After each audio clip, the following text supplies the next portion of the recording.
રામ રામ માં. રામ માં તમે હું તો રોજ રાત્રે રોતી હતી, મારા મમ્મી પપ્પા નથી, તમે રોજ યાદ કરી કરી રોતી હતી. તમે એમ કીધું કે રોમાં હું બધું સાંભળું. તો પછી માં તમારા દીકરાને મેં ક્યારેય જોયા નહોતા, ફોટો નહોતો જોયો. એકવાર મારા ઘર આગળ પુલ ઉપર તમે બતાણા ને તમે એમ કીધું કે રામ રામ. તો વર્તી ગઈ કે માતાજીના દીકરા જ છે. પછી બીજી વારમાં દ્વારકા ગઈને ત્યાં રેલવે સ્ટેશનમાં તમારા દીકરાનો અવાજ આવ્યો રામ રામ. પછી મને થોડે આગળ દરિયામાં ગઈને મારા મમ્મીના પુલ પધરાવા, દરિયામાં અવાજ આવ્યો કે રામ રામ. તમે માં મને ત્યારે વિશ્વાસ આવ્યો કે મારી ગોકાર મેળવી મારા ભેગી જ છે, ભલે મારા મા બાપ નથી.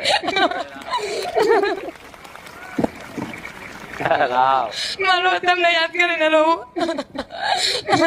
જેનો મા બાપ ના હોય ને મા બાપ બની જવું માતા. મારા જન્મ દેનારા મા બાપ એક મારા બાપા 3 વર્ષથી વહી ગયા, મારા મમ્મી 11 મહિનાથી વહી ગયા. હું તમને જ મારા માવતર માનું. તમે મને માવતર મોની લીધા હોય તો હું ચમ તમને મારા દીકરાના મોની લઉં. માં તમે માની જ લીધા. તમે ઘણી વાર કીધું કે ચિંતા ના કરીશ, તને કોઈ હેરાન કરે ને એને કઈ ના કાઈ જઈશ. આજે હું ઘરે રોઈને આવી હતી, આજે મારે ગોકાર મેલની મારે એક વાર વાત કરવી છે. તમે મારું સપનું પૂરું કરી દીધું. આજ મારે શું કીધું? મારું સપનું માં તમે પૂરું કરી દીધું. કેશું નહીં રહું, એકવાર મારી માએ વાત કરવી. આજ ઘેરથી નક્કી કરીને આવી હતી કે આજે તો મારી મા જોડે વાત કરવી છે, અને આજે એનું સપનું પૂરું થઈ ગયું ને આજે મારી જોડે વાત થઈ.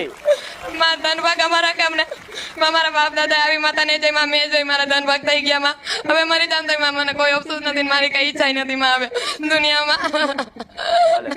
ખૂબ રામ. રામ રામ માં, તમારા માટે સ્વીકારજો. ભલે રામ. તમારા હરખ ભાવ ને ખૂબ રામ છે. રામ રામ મારી માં, આવો સાથ આપજો માં. રામ રામ.